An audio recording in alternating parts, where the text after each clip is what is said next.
Welcome to Kettlebell Corner, where strength meets theory, where we take you on a deeper dive into all things kettlebells. And have you ever wondered how much weight you should use? What size kettlebells you should have? Well, hopefully we'll help you answer some of that. And, it's a little secret, Roger. This little secret I want to share with you. It's not the same creepy. For everybody. I know. Come closer. Let me whisper in your ear. I'm Jeremiah Waylon, and he's Roger Parks. And today, let's get to the bottom of this. Roger, how you doing? I'm good, but I am not getting in your van, sir. Well, I don't have a van. It's an SUV. Well, that works out well. You don't have a choice in the matter. So we get this question a lot, and we see it a lot, and it's really kind of the first question everybody asks. How heavy of a kettlebell should I have? And Roger, it's not the heaviest one in the gym, and it's certainly not the lightest. Or is it?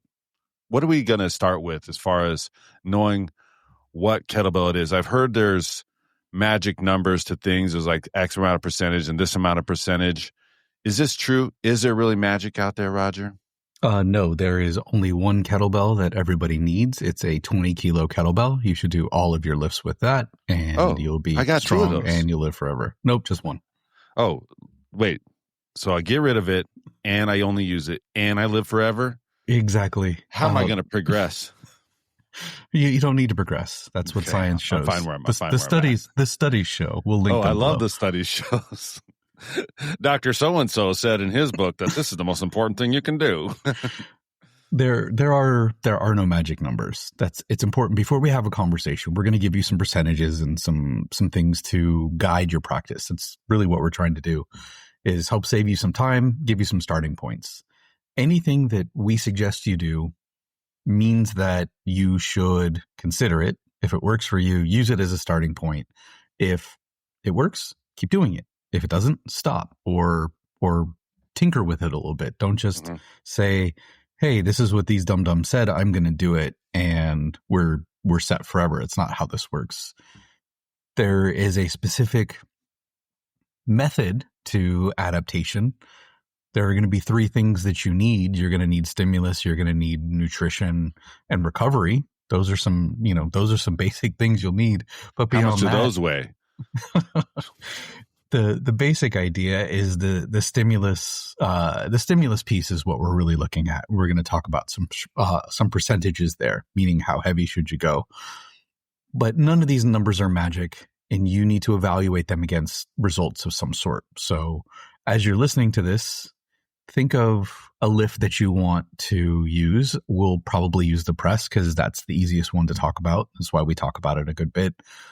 It's easy to see. We will differentiate between grinds and ballistics, but pick a lift, pick a context, and think about what your key performance indicator is going to be. If you're trying to press a bell for a certification, if it needs to be a particular size, half body weight, for example, that's heavy. That's a common press goal. Then you need to evaluate, are you getting faster? Are you getting closer to that half body weight press? The answer is yes, this is working. The answer is no. Then it's not working, and try something else. And a little bit of a spoiler, this is probably going to work for a time, just as almost everything works for a time, and then it stops. So the idea that there are magic numbers, that you should always follow them exactly, and that they're going to work indefinitely, it's just wrong. So consider the stimulus piece, just doing what's meaningful to make a change that is in line with your desired result. And if you do that and you're tracking these things, you can say, this is working. Sometimes things will work better than others. We'll talk a little bit about a situation where a little bit later where something worked for me and then it didn't. So keep this in mind. Numbers aren't magic. Sometimes this stuff helps and then it doesn't. So yeah, it could be like a guidepost, like a starting point sometime, or like a check-in point. Where are you really in this process? Yeah. As you're acquiring strength, if you're brand new to kettlebells, then you can listen to this to know what's up ahead and maybe avoid doing some stupid things. But this is not going to be terribly relevant. You should focus on technical proficiency now. You should lift a bell that's comfortable, and you should lift it a lot. And that doesn't mean if you're a grown man and you could press a 24 kilo. It doesn't mean that you should press a 12 kilo because that's not going to be meaningful. But what it does mean is that you should pick something on the lower end of what is meaningful until you get good form. And then you can start worrying about intensity, which is really just a percentage of your one repetition max or whatever bell you can press over your head one time. So long-winded answer, no, there are not magic numbers. Take whatever strategy you decide to do and evaluate it against whatever it is you're trying to do. And it's really important to put that out there because this gets overlooked and people default to, oh, well, just tell me what to do. And then they follow a program and it doesn't work. Where I've had clients who have, talked to me about, oh, I got this other program and it didn't work. And then you look and it says, well, it said even right here, if this doesn't work, do that. Did you do that? Well, no. Well, then you didn't follow the program. So, which it seems a common thing most of the time. It is. And that particular program even allowed for some progression, some adaptation. If this doesn't work, try that. It was well written, but my client was like, well, look, like it's great because the program had, if my client had followed the program, I never would have met him. But yeah, that aside, the program was well written. Yeah. What was that? I said, we got mortgages too, Yeah, we do. So that's the scoop with the magic numbers. There are no magic numbers, but these are numbers that are thoroughly grounded in repeatable science that is legitimate, verifiable, not ironclad, but these are reasonable starting points. And these are also consistent with our practice, with our clients' practice, and with other coaches who are good at what they do. Yeah. And there's the, let's get this out of the way real quick because those are valid points. You need good form. You want to make sure you recover. You want to make sure you get enough stimulus. But the question is always like, well, and I get this a lot too, especially with new kettlebell users, which bell should I get? And like, what weight? Tell me which one. And I'll often send a link and tell me if I'm way off here. And I'll usually tell a guy to grab, an average strong guy to grab like a 16 and a 24, probably a 20. And you can kind of progress within those ranges. We'll work with that 16 a lot just so you get that form. Maybe we need that heavier bell to help let those swings sink in and stuff like that. For your lady clients, Roger, what do you say to them? I don't talk to women. Okay, it shows he's an incel. Just kidding. He's married with 2 cats. Everybody. The conversation with women, it depends on what they're training for. I often will get women who are training for strong first, in which case I'll have them grab a 12 kilo bell and usually a 16. And, especially if 16 is their bell weight. So it really is going to be context dependent, but I don't think those guidelines are off. And it's a reasonable question to ask because kettlebells don't adjust the ones that we recommend you use. Adjustable kettlebells aren't awful, but the balance is a little different. So generally we recommend that you get, especially if you're doing hard style, we recommend you do a couple bells. So those bells will be fine in the beginning until you start to build, you've built your technical proficiency, and then you're going to go up from there. And if you're really in this stage where you're asking us what bell should you use, this podcast is not for you. It might be a little bit too heady for you, right? It's not that it's heady. It's just, it's farther than where you are. If you're to a point where you're just starting out, then, by all means listen and you can know what's coming up ahead. But if you're in the place where you're questioning, hey, what size bell should I get? Then this isn't for you. This is for the person who is like, it's time to buy some new kettlebells. I've progressed. I've gotten my technical proficiency. I've gotten some basics. I'm stronger than I already thought I could be.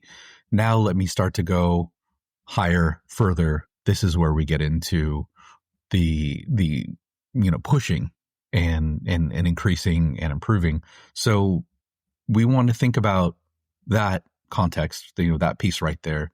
And let's just throw it out there that we're limiting this to strength. There are other goals that you can pursue, but load is generally one that is really calibrated to strength. and then you can back off. You can go up or down depending upon, what it is specifically you need. But let's just limit this to strength. Otherwise, the conversation just becomes completely nonsensical. Yeah, and the reality, just like Roger said, if you started kettlebells and you're into it and you've been doing it, you probably have a selection of ways to choose from. Inevitably, it's I give the starting point, and they're already, what should I get next, this sort of goes along the thing. There is one number, Roger, that I want to talk about right away first, and it's the 80% rule of thumb. This sounds ominous. What does that even mean? Is it 80% of, like the most you can lift, half of what you can lift? What are we talking about here? It's not ominous. It's an easy guidepost, and it's a useful percentage. So again, to be completely clear, these numbers aren't going to work for everybody. They might not work for a lot of people, but it's something that you can start and see if this is working for you, if this is meaningful. 80%, there are two times that I would recommend you consider 80%. The first one is with what's called intensity. That's going to be a percentage of your one repetition max. So let's use real numbers here. We'll use, we can use Jeremiah with his 48 kilo press as his max. Okay, that'll be your max, right?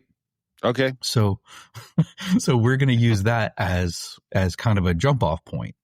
So if we're looking at 48 kilos being what he can press over his head one time, then we're looking at 80% of that. So do the math real quick. What is that for the good people at home? Which bell should you be using? The 32. Or is it the 36? Should I get the calculator out? You didn't tell me there was any math. You should, because this is important, because you're not going to get an easy answer. It's not going to fit neatly. So there's a little bit of a decision here. 48 times, what are we doing, 80%? 80%. It's a 38.4 kilogram bell, Roger, and I happen to have one of those.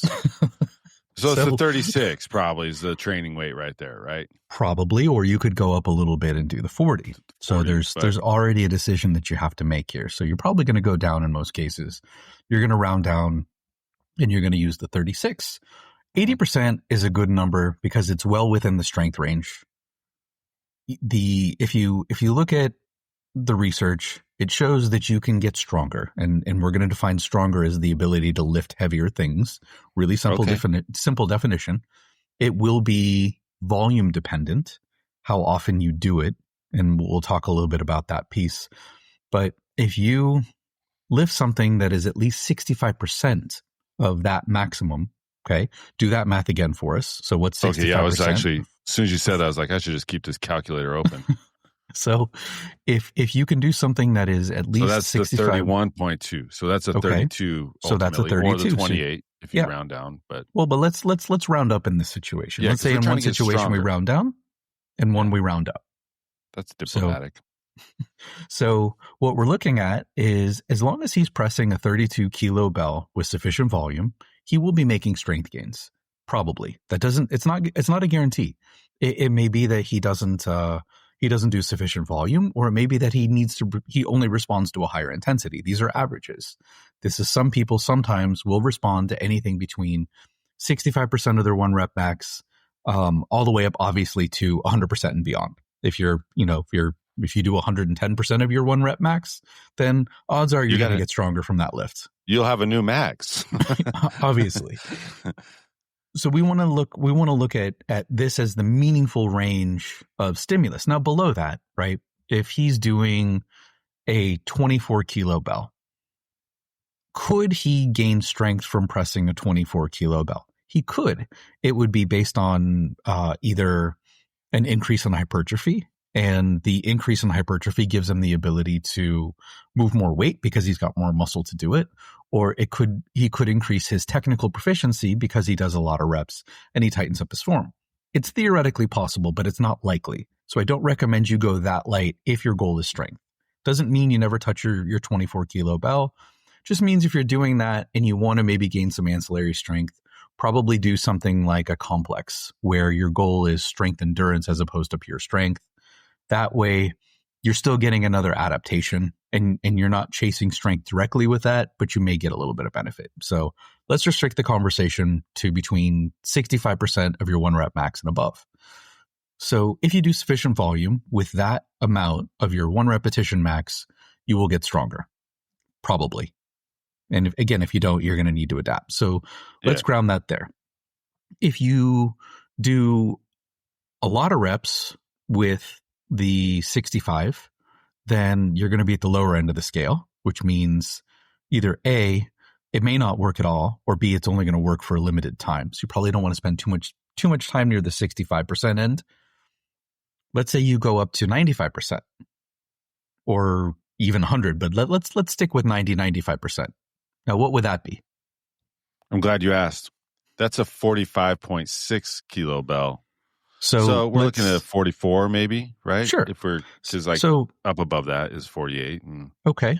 So you tell me, if you do a lot of work with a 44 kilo bell, you do your pressing week in, week out, are you going to get stronger? How do you feel after these workouts? Yeah, I would say I would probably be more worn out than worked out. It would add up. I wouldn't have any fluctuations. I'd have a hard time recovering, I think, after, let's say I'm pressing 3 times a week, and if it's the 44 every time, I'm going to show up and it's not going to be able to happen. It's just not going to happen. So now I've lost out on a workout, and I may only be able to get fewer reps in on that over the course of the thing anyways as well, of course of the week, right? Sure, which is overall less stimulus. And that's really what Jeremiah is talking about, is this is all going to be kind of a balancing act. You need to get sufficient stimulus, but you need to consider recovery. So when people do serious strength work, they don't tend to stay in that 90% range very often. Maybe they go up there more. So let's do the hypothetical situation that he's training for a half body weight press for a certification. He's going to do a lot of his work, not at the 65% end of the spectrum, not at the 95% end of the spectrum, but in that 80%. He's going to split the difference. What that's going to do is it's going to give him sufficient stimulus without overdoing it, giving him sufficient time to recover, because the recovery piece is important. One, you need to get, as you mentioned, enough reps to make meaningful change, to improve your technique, to cause the muscles to grow, to cause your brain to get better at producing strength. Maybe your midsection needs to turn on, get a little bit stronger in order to handle those bigger bells. But you aren't going to overdo it, so you can't recover from it. So perhaps if he uses a 44 and he tries to do it 3 times a week, maybe he gets 2 presses, that's it. Maybe the second time he gets 3, that's it. And maybe last time he gets 1 and doesn't feel all that great. That's not a lot of volume over the week. So those are not going to be really quality touches. It would make a lot of sense for him to go back down and use either a 36 or even a 40, where he's going to get more touches. So in the beginning of this program, he's probably going to spend more time at that 80%. So he's going to do a lot of work with the 36. And then as he gets closer, maybe to certification day, and he wants to test himself out, then he's going to start sprinkling in more 40s, 44s, and he may even try to max out. Most serious strength athletes do not try to max out. Their max out happens on certification day. That's generally what happens. So it's like peak timing and stuff like that. Yeah, if you look at, let's say, powerlifters, everyone's got a different way of doing it, but generally speaking, powerlifters don't do a max right up, close to their competition. Some do, many do not, because they don't want to tire themselves out, especially right before a competition. You don't know how long it's going to take you to recover from a lift. And I've been in a situation where, a lift feels really, really easy, and then I go to do it again. It's like, oh, this is a little heavier than I thought. Yeah. In fact, I think that's what happened to me a couple of years ago when I was doing a half body weight press for a 44. I was able to, and I happened to press it leading up to the attempt. And then when I got there, I was thrown off. I ultimately did get it, but it was a journey. And, So you get your 1 rep max. Roger, I got a question though. What about people that don't have a 1 rep max, and can you use the 5 rep max? Is there a range and you can play these same guidelines off of? Is it similar? Is that, nothing to be concerned with? Yes and no. So the 5 rep max is going to be important, especially for pressing or kettlebell grinds, because we like to use ladders and we like to use 1 to 5 ladders. It's a feature of the system. One of the reasons why we're talking about this is the common thought for some people, not necessarily coaches, but people, enthusiasts will say, "Oh, I did a ladder. It's time to go up." It's like, "Oh, you just did this ladder one time and already like you're on the internet ordering kettlebells." That's not what we need to do.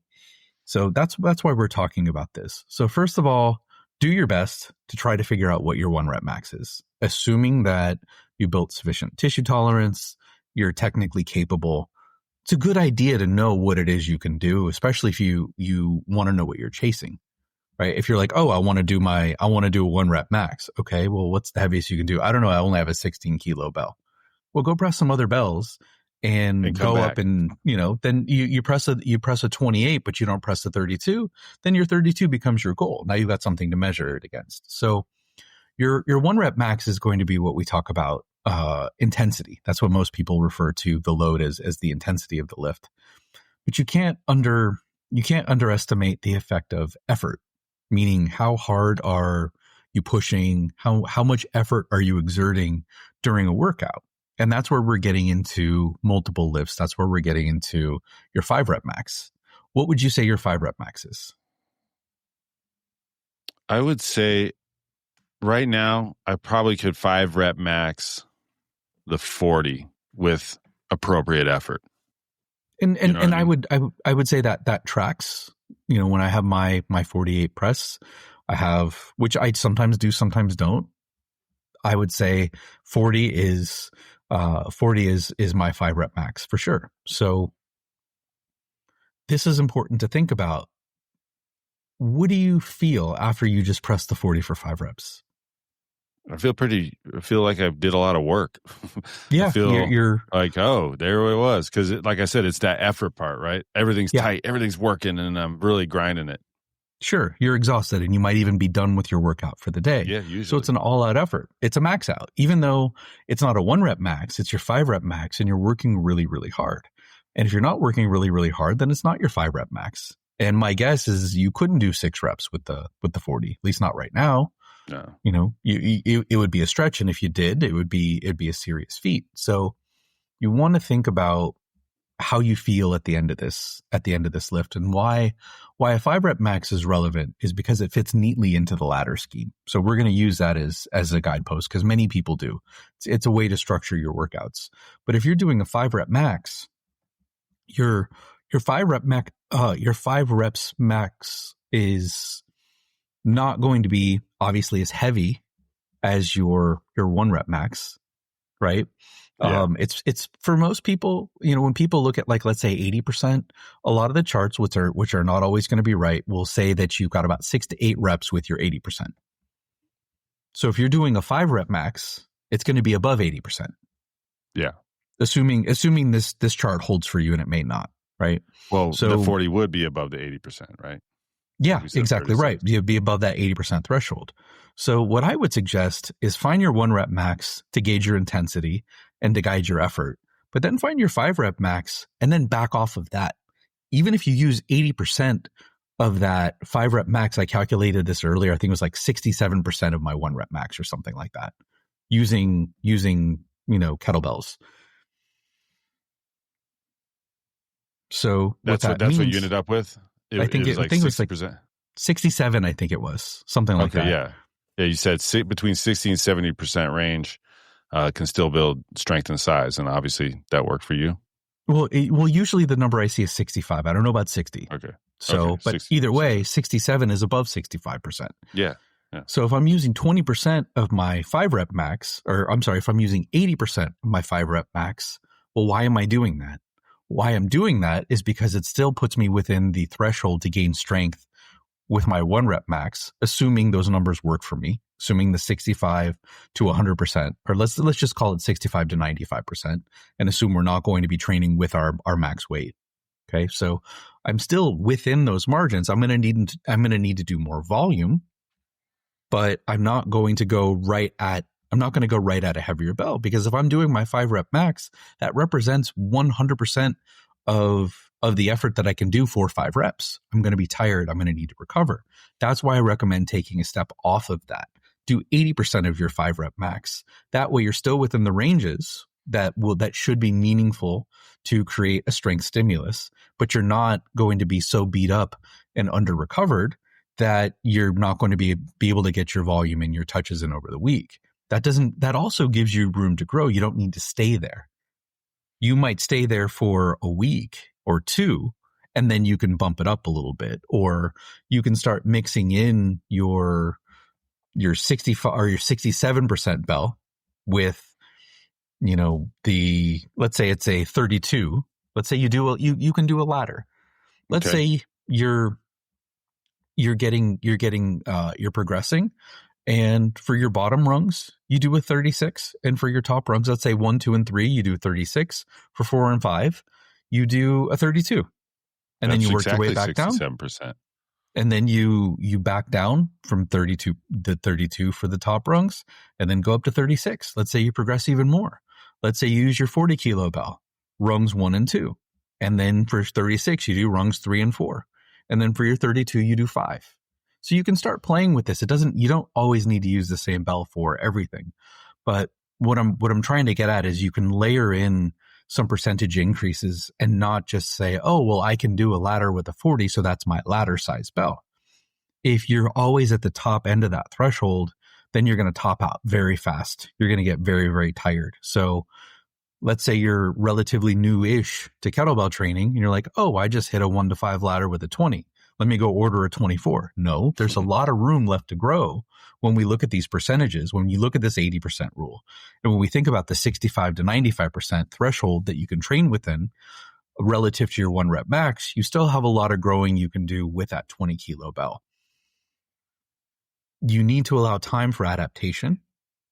You need to allow time for recovery. And as you're doing these reps, absolutely, at some point, your 32 kilo bell is no longer going to be 67% of your 1 rep max, no matter how many, if you're doing 5 reps, then you're going to, it's like, oh, well, now this is, this is only equal to, 54% of what I can do. Yeah. Then you're going to need to start bumping up. Yeah. And that's where you might start bumping up. And, what a lot of people and really, really good coaches will say, do it until it's easy and then go up. But people don't have that patience. You don't need to get out the spreadsheets or the calculator. Just do it until it starts to get easy. Yes. And then start sprinkling something that gets a little bit harder. But a lot of people want to jump right to the heaviest bell. So that's what the 80% rule is. So you can look at it in terms of intensity relative to your 1 rep max, or you can think about 80% of your 5 rep max, which is a good bell to start your ladder training with as you want to get stronger, and then go up from there. But if you start your ladder training with your 5 rep max, then you're going to be maxing out every session. Maybe not in terms of your absolute intensity, but in terms of your effort. Yeah. And then you're not going to be able to recover as well. Your overall strength gains are going to be slow. Plus your workouts are going to be shitty. You're not going to enjoy them. They're going to be hard. Whereas and you're not going to show up and exactly right. And we won't even get into the scenario of injury, because maybe it happens, maybe it doesn't. But even if it doesn't, why do you want to constantly ram your head up against a wall? Unless you're into that thing. Yeah. Yeah. No judgment. Well, I will say the most success I've had with achieving the 1 rep maxes and the higher bells has been using that exact prescription that you laid out there. Is heavier in the lower rungs, hitting that I guess that 67% weight in the higher rungs and fluctuating throughout. And well, what do you know? Next thing, everything just keeps going up, and then all of a sudden, my lower rungs with the 44, and I'm like, oh, I'm not supposed to do this right now. And then I call my friend Roger and be like, hey, I did the 44. He's like, what are you, an idiot? You still have 2 weeks until you got to do that in person. Settle down. But let's use your personal story. And I've seen this. So you're as strong now as you've ever been with your press. And again, this is a lift that he's had a hard time with. 44 twice. You saw it. So what are you doing now differently than you did before? It was using those smaller bells. Traditionally, what he would do, and I'm telling on you and making fun of you a little bit. That's all right. Because that's what I do. Yeah. Good friend. He starts a program and he really starts to do well. He starts to feel strong. And then he sees these big bells. It's almost always when he comes over to train with me, especially if I'm lifting it. He wants to like he's diving for a plate of cookies. Jealousy washes over me. Let me lift it. Yeah. And how many times have you tweaked your back doing that? Oh yeah. Back in the day, it was the norm. I'd come over, I'd try it. My mid back would hurt, and I'd be like, "Damn, now I can't breathe because I feel like I crushed a rib with my muscles contracting." So you lose what? You lose a week of training? Yeah, it was just so silly, so stupid. And then you get a little defeated. Smart, but you get a little defeated, and that's what happened. But now, after having a solid conversation with yourself and working at these lower rungs, his press looks awesome. He's stronger than he's ever been, and he's lifting heavier things now. So this stuff does work, but it's about giving yourself enough reps with a reasonable weight to grow. Just don't go after the hardest thing you can do all the time, because the hardest thing you can do represents 100%, whether it's your intensity relative to your max or your maximum effort. The hardest thing you do equals 100%, and we do not train at 100%. We test at 100%. We don't train at it. That's not training. That's dumb shit, things that you shouldn't be doing. Yeah. And don't be influenced by the people on the internet to always go for that heavier bell because you saw some jackhole doing it, because they probably already spent the time there, and that's what they're doing. And to your point, one of the best things, Roger, is throughout this process and using those lighter weights is you keep that impeccable form, you get better. That all translates into being able to handle the bigger maximum press and to do that technique.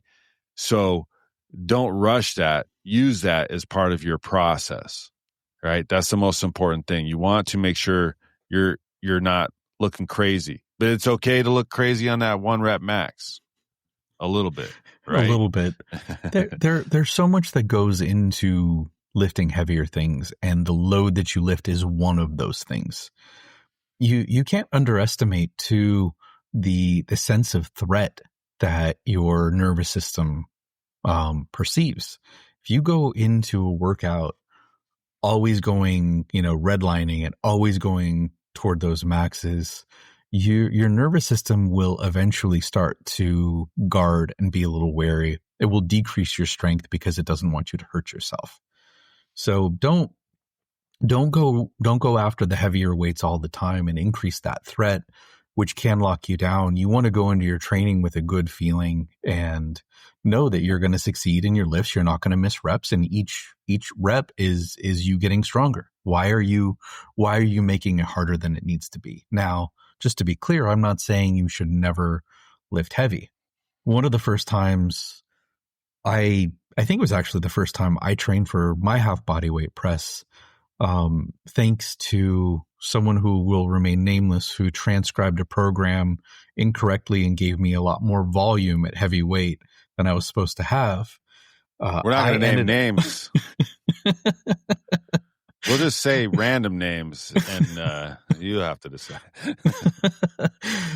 So, yeah, I ended up doing a lot more heavy presses with a 40-kilo bell than I was expecting. I actually thought that I broke my forearm from too much pressure against. I didn't have a guard at the time, so I was just jacking up press after press after press with the 40, and I really did think that I broke my forearm.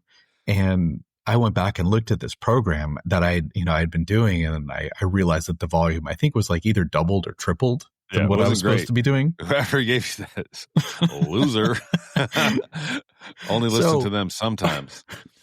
So, but what that did prove, though, is even though I shouldn't have been training at that high intensity, I did get better. I did. Yeah. I got my press pretty quickly. But what's interesting, and this is why I'm telling the story, I'm not advocating that you overdo it and that it works, because sometimes it does, but it usually does not. Interestingly, the next time I tried to use that higher volume strategy with more weight, where I would just, every workout I would pick up, a 40 plus kilo bell and do a couple reps, it just didn't work the same. It just did not work as well. I very quickly came to a plateau that I didn't hit before. And what I needed to do was back it off and then do more work with the 36. I blew right past that plateau, and that worked. So what worked in one situation did not work in another. Nothing wrong with lifting heavier weight, but it's something that you should do sporadically. Yeah. Take your time with it all. Take your time. All right. Well, does that cover primarily some guidelines for something like a press?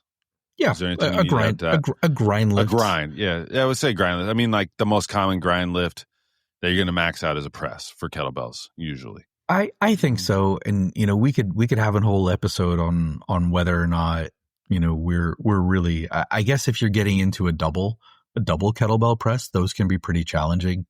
But when you're looking different. when you're looking at the loads that you can move, moving 240s is challenging, but I can move more on a bar than I can with two bells. So, that gets to be, we start getting in the weeds and talking about other things, the position and cleaning the bells and stuff like that. So yeah, this will apply best. What was that? There's other factors is what for sure. Yeah. This will apply best to the press. So that's why we're using that there. All right. And Roger is press master. Remember, we talked about this a few episodes ago, maybe 15 episodes ago. That's his rap name, Press Master Press. All right, let's switch it up. Let's go for some ballistics here. The swing, snatch. Do the same rules apply? Are we trying for 80%? I know I don't know. Do you ever max out your swing, Roger? It depends on how you define that. Okay. I have find it. Well, I have a specific definition for a swing, and because a swing is a ballistic lift, I want it to have a float. There are degrees of ballistic. There are degrees of, hey, this is ballistic because you're using momentum. It's what you would call it has a free flight phase, even though if it doesn't look like it because your arms are attached to it. For me, that's not a swing. If I don't see a defined float, then it's not a swing. It's rare. I've seen people with, big 100-kilo bells have a little bit of a float, good on them. But usually what happens is I see, look at me, I'm swinging a 100-kilo bell. And it's like, there's no swing at all. There's constant tension. It's a lot of arm. It's a lot of back. And a lot of veins in the neck. Yeah. it's very little momentum, if anything. So if we started off by saying, we want these swings to be technically proficient, then sure, there's value in maxing out swings and doing, what's the heaviest bell I have? It's 52, 56. 52 or something like that. So yeah, it's heavy. It's heavy, right? Yeah. But we can make it float. We don't do a ton of swings with it, but it does float. And is there value there? Sure, there's value there. But you have to think about, why are you doing your ballistic lifts anyway? And you get a whole different stimulus, the muscles are behaving in a completely different way. And if you're doing this type of lift, you're doing it for a reason. And I think that you're better off doing these quick lifts, what are called quick lifts, quickly. I think that makes more sense, even though doing some odd reps with a heavier bell will make you stronger and will help get your other reps a little faster. So there's value there. Yeah. But we're looking at the percentage, the proportion. So just like I would say before, whereas you want to keep a lot of your reps in that 80% range, this is going to be a lower range than that. And this is generally a body weight recommendation. And again, there's going to be a huge range here, but a good place to start is 30% of your body weight. Okay. So 30% of my body weight, that's quite a bit for me right now, Roger. I'm currently what you would consider a heavyweight. Okay. All right. Okay. Yeah. But it's a lot of muscle. I did a DEXA scan. So if we're going 30%, if you're 185 pounds, that's like 24 to 28 kilos. You're not 185 pounds. Yeah, that's what I am in my brain. No, well, and to that point, so if I look at what I am now, and let's say I'm doing it on my lightest day in my in the buff, as you will. Okay. All right. Pre-breakfast. So I'm going to go 215 times 30%. That means I'm using a 64. Oh, no, wait, never mind. That's a scratch that. I got to convert the weight to kilos because that does not work. I'm like that would be a 20. That would be a 28 kilo bell. 28. Thank you, sir. 28 kilo. And that might be good. Will it give me a chance to make it move quickly and have that snap and have that flow? Yeah. Will it be enough to stimulate like real leg drive or require real leg drive? If it's 2-arm, maybe. It might be a little light for. I'm going to say yes. I'm going to say it will. And you'll have a little wiggle room. I think that you would also be able to go up to a 32 as well, but you're very experienced and you have really solid swings. I do think that it would be enough, especially if your goal is to crush the bell, not just to swing it, but to actually, really crush it and make it move as quickly as you possibly can. And the reason why I wanted you to go through and do the conversion is when you have a big, strong, very experienced kettlebell coach who can get benefit from a 28 kilo or a 32 kilo two-hand swing, then this should give you an idea that just because you can swing it doesn't mean that you should. Yeah. And that's the take home there, because if I'm the same way, I've tested this. I do not respond well to a lot of heavy ballistic training. It doesn't mean I don't do it. My response is I respond a lot faster and better when I do that mid-range 30 to 40% of body weight. And that's why I stick there. But now you're also talking about a 2-arm swing, right? Well, What about a 1-arm swing at a 28? Well, and that was, I was going to mention that, and I mostly do my work with the 28 single arm, and I'll do, that same thing. I try to crush it. I try to get it moving. I do apply a lot of effort in those because I want to get that benefit out of it. And that feels exactly right? It's where the 24 might feel a little too light sometimes. The 32 could press on a little heavy. 36 single arm, to get all the effort I want out of it, is a little bit heavier than I want it to be. And the 28 just feels right. I find myself no problems. I don't argue with myself when they're on my plan for the day and I have to look at it and be, okay, I got to do these. I'm like, hey, this is good. I like this. I can really make these work. I also do swing, like Roger mentioned, you do got to swing heavy sometimes to build the muscle. And I have some bells that I do swing heavy with. And I'll be honest, I don't really like how my body feels after swinging heavy. And it just bothers my body. I don't know what it is. It just doesn't agree with me. So I don't do it that often. I'd rather deadlift heavy, to be honest. Sure. And everybody's going to have their unique tweaks. And that's why we're saying take some of these as starting points and then, move on for that. You can already see that there's going to be a difference between a 2-arm swing and a 1-arm swing for many people. Personally, I feel I can do 2-arm swings with the 28. I do feel better at a 32. And I did clock it. And what was the thing? It was the push band. Yeah. The 32 was better for me. So I will use that more for 2-arm, not for 1. Yeah, I like that.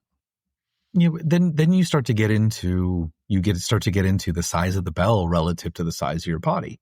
And right now we're different weights, but Jeremiah and I often weigh a similar amount.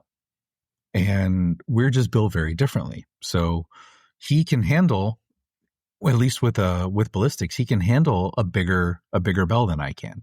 It'll start to bully me and push me around because I'm not very big, or at least I'm not very tall. He's got short little legs, everybody, but he's got a huge heart. So these these things, you're going to want to personalize, but a 30% of your body weight is a good place to start and move from there. And again, this assumes that you're going to be doing ballistic lifts as ballistic lifts. If you're going to use kettlebells, then you should use them for ballistics. This is what kettlebells do better than, at least swings, better than any other implement. Arguably, they are as beneficial for most people than other, even barbells for ballistic training. Now, when you really get big, strong people doing barbell work, then those ballistics are fantastic too, but they're different. So this is a feature of the kettlebell system that you're not going to get somewhere else. So if you're going to invest in this type of training, then keep your ballistics ballistic and start with this and then work your way up or down as necessary. You're going to, if you're going to move into, let's say, endurance, you're going to want to back that. You'll want to back that off a little bit. Maybe you'll do even more like 25% of body weight. If you want to go heavy, you'll go up to 45, 50. Sure. Try it. Give it a shot. But most of your work, just like with your grinds, you want to stick in that 80% range. You probably want to stick right around 30% for your ballistics. And of course, if you're trying to get better with your technique, lighter is probably the way to go, at least initially. I'd say more so even with like something like the snatch. If you have technique to develop, don't be afraid to stay on that lower end, and then you can work it up. And I would agree with that. Yeah. And so we talked, go ahead. Well, one thing I want to point out is sometimes with you're teaching a snatch, it's a new lift. It can be a bit complex. It's not uncommon for me to give somebody a lighter weight. And once they get over that, I think there's a bit of a fear factor there. Once they get over that and they feel comfortable with the lift, I give them something heavier, and they often have a technique improvement because they feel the resistance a little bit better. Yeah. So, but in the beginning lighter, and then give someone something a bit heavier, and then things clean up a bit. And remember, with your ballistics, it's not going to be that 1 to 5 sort of ladder, those rep ranges, stuff like that. You're going to be in the higher rep ranges. So consider that when you're choosing the bell or how you progress with that bell. Don't just say, "Oh, I did 100 swings, I'm ready for the next bell up." It's sort of the same thing with the ladder. Let the time train you, is Roger's one of his key tenements. Did I say that right?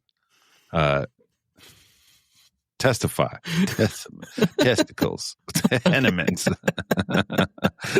10 plus 10 is 20. I was going to shut this down.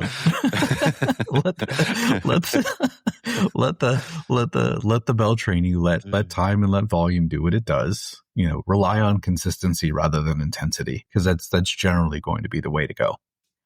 Yeah, time's on your side. Anything as far as like choosing that right weight and tracking that with the ballistics that we need to go into? Or does that feel like that's a good starting place? That's a good kind of way you can kind of gauge it. How do I know when I should move up with that ballistic? The same kind of deal.